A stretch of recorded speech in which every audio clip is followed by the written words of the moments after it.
symbolism as trying to be really a state propaganda. Even in your own house, on the inside of your house, you're not allowed to pick what you're going to put on your walls. You are going to have a state mandated theme inside your house, so it's visually mesmerizing everybody into saying, we're the greatest, we're the best, go team. Really? So there's some sort of programming going on through the murals? Yes, definitely. And it works very, very well. The mural art was like a political campaign for the elite. Archaeologists believe these ornate drawings of high priests, ritual, and sacrifice were painted on the walls in every single home in the city, burning their message into the minds and the hearts of their people. It's as if the murals were used to impose the will of the state on every individual. Was this the climate in which the sacrificed soldiers lived? A climate where they might have accepted that they'd one day give their lives up for the state. Kim takes me around the corner to see another mural. She thinks this room might have been a school. They're really beautiful. From what we saw out there. It's very different because this is more of a slice of everyday life. These are men playing all different kinds of games that I'm sure they must have played during the time period of the city. Looks like here they're playing bocce or marbles or something. Yeah, some kind of a ball game. And, using balls, yeah. And you have a fellow getting a piggyback ride right here. And here's another playing. This is very interesting. These two fellows are playing. Here's the ball. It looks like they're playing using their hips without being able to touch it with their hands. It looks like they're going to a lot of trouble to avoid touching it, in fact. Maybe it has even a continuance in modern times today, some relative of it. What game? There is a game where they play it in a court like this? Some people play a game like it, very much so. Everything in the City of the Gods had a religious or ritual aspect. If the rest of this culture is any indication, the game probably wasn't child's play. To find out if this game can offer me more insights into this imperial culture, I travel to western Mexico, where the game is still being played. Here, I meet Ricardo Urquijo, a local who knows a lot about the game, called Hip Ulama. So this is the game, huh? Yeah, this is Ulama.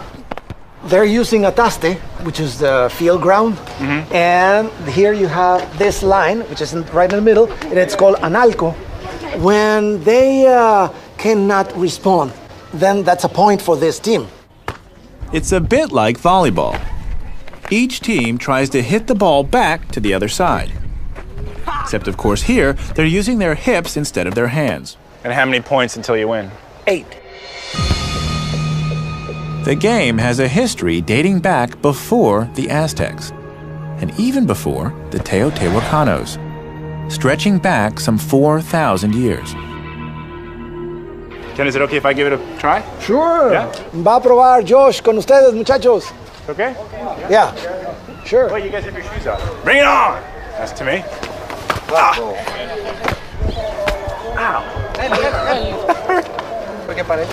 Learning to play Ulama is all about learning to flick your hips. That and getting hit by an 8-pound ball. I'll tell you one thing, when the ball hits you, you can feel it. It's heavy, and it's just like a massive amount of rubber, and I'm gonna have a nice bruise to play, but it's fun.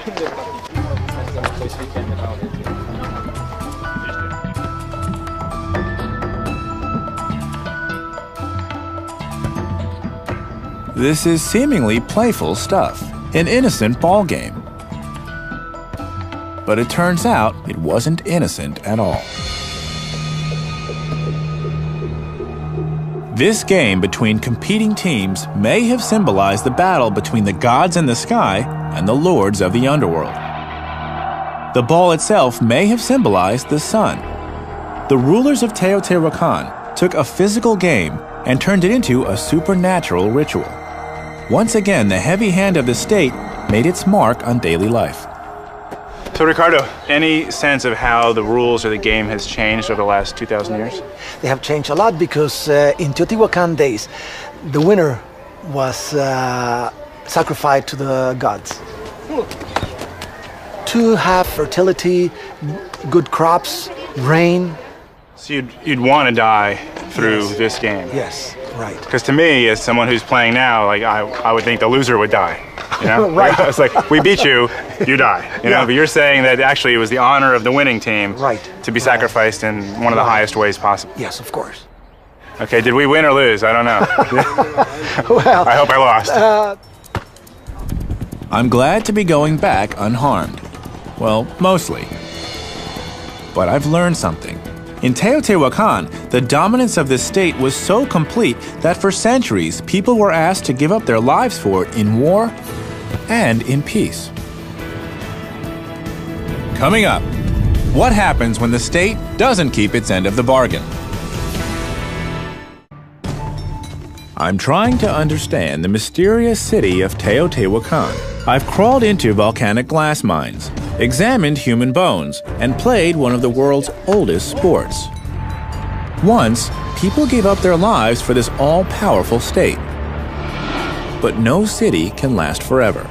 It's time to explore how it fell. A vital clue is found in an unlikely substance: lime. When originally constructed, each pyramid was plastered with lime, which was then beautifully painted by artists. Elizabeth Soyero, a scientist who's studying the impact Teotihuacan had on its environment, is exploring a theory that's becoming increasingly What's going on popular. here? This is an oven where the Teotihuacans produced lime to plaster the pyramids. So how do you make lime? Does it need a lot of wood? They needed a lot, yeah. Lime is really just burnt and powdered limestone mixed with water. And to make lime from scratch, I'd have to keep this kiln burning at 800 degrees for at least 8 hours. That would take a lot of wood. Back in the day, the city was surrounded by thick forests. When the Teotihuacans started to live here, all the mountain was plenty of pines. If we were here 2,000 years ago, there were trees here, pine trees. Wow. Elizabeth tells me that to get a sense of how much lime was used by the city, I'll have to make some lime mortar myself. Okay, that's all. Wow, it feels, that's hot. Yeah, because the reaction is very strong and produces heat. Wow, a lot of heat. It's impressive.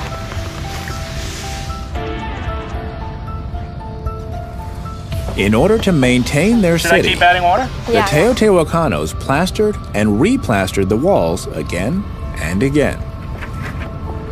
To do this, they would have probably kept kilns burning around the clock.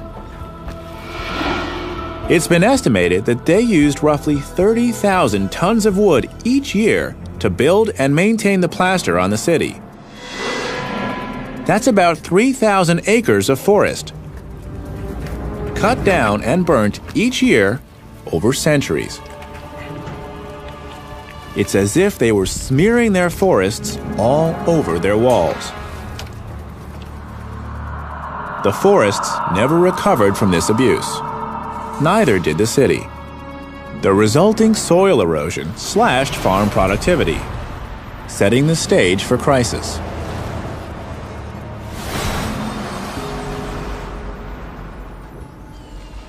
Scientists believe that during the final days of Teotihuacan, pine forests, like this one, were almost completely wiped out.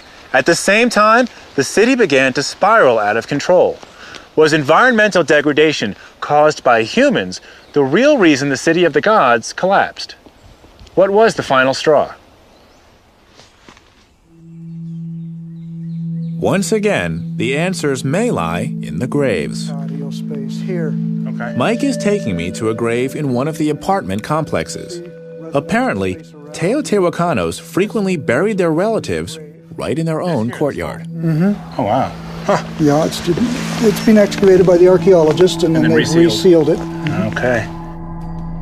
I've already seen the graves of elite soldiers, sacrificed with riches to the gods. Now Mike wants to show me what archaeologists found in the graves of average citizens. So this is a kind of material that was found in graves. And you can see it's a sort of reflection of the wealth of Teotihuacan. You've got green stone, you've got marine shell, you've got coral, all of this coming in from some distance away. These may not look like much to you and me, But these objects were treasured by the people of Teotihuacan, the kind of things you'd bury with a loved one. For centuries, people knew they'd take some of these things with them to their graves. But all that changed as the forests got depleted. Wow, so these types of items were found in graves like that? Yes. Throughout Teotihuacan? Well, not entirely. They were in the earlier years of Teotihuacan. This wealth seemed to flow fairly freely throughout the city. Some people had less than others, but everybody had some. And then that changed? In the later years, yes. That kind of material would be found only in the graves of the richer people toward the center of the city.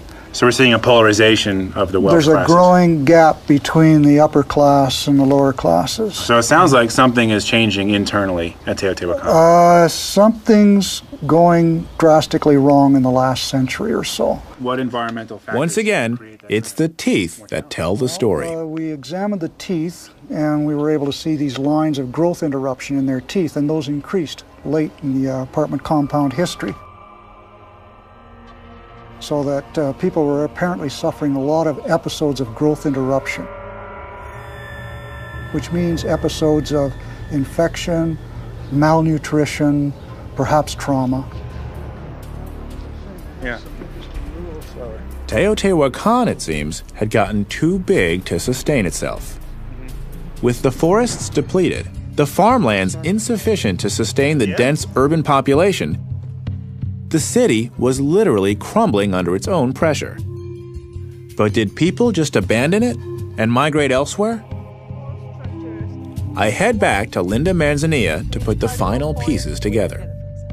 She has startling new evidence that the city was deliberately burned. On the top, we have excavated them, and we see the burning of the city around 550 AD. These mounds are the remains of Teotihuacan's administrative center, still in the early stages of excavation. So this is what it looks like before archaeologists clean it all up. Right. This is how These tarps are here to protect some of the most important archaeological evidence yet discovered at Teo. For example, you see here the stucco floors originally were white, and you have black. The ceiling collapsing, and the beams are burning and falling. That's what this says to an archaeologist. You Yes. can tell by looking at this, because to me, I can see the discolorations here. Yes. But you're saying that 1,500 years ago, a ceiling collapsed on fire and fell here.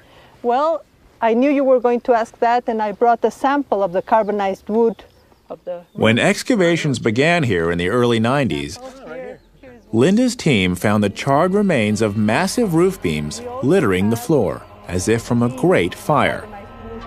A fire that marked the end of a civilization. Carbonized wood is fragile, so Linda has brought only this tiny sample. The rest has been removed and carefully tested to determine the date of the fire. So we have the dates of the construction of the white part, and then the dates of the fall with the black part. Why does this fire say internal revolt and not just wildfire came through and burned everything? Because the fire was selective, particularly in the temples and the places where the rulers and the decision-making was made. So a wildfire, if it did come in and burn, would have burned everything indiscriminately. All the site, right.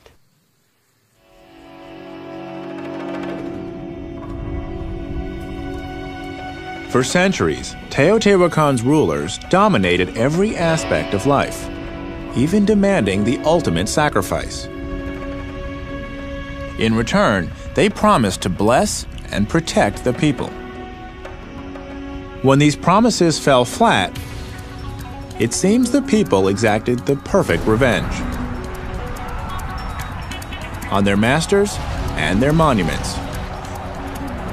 It was a no-confidence vote on the existing power structure, carried out on an unsurpassed scale.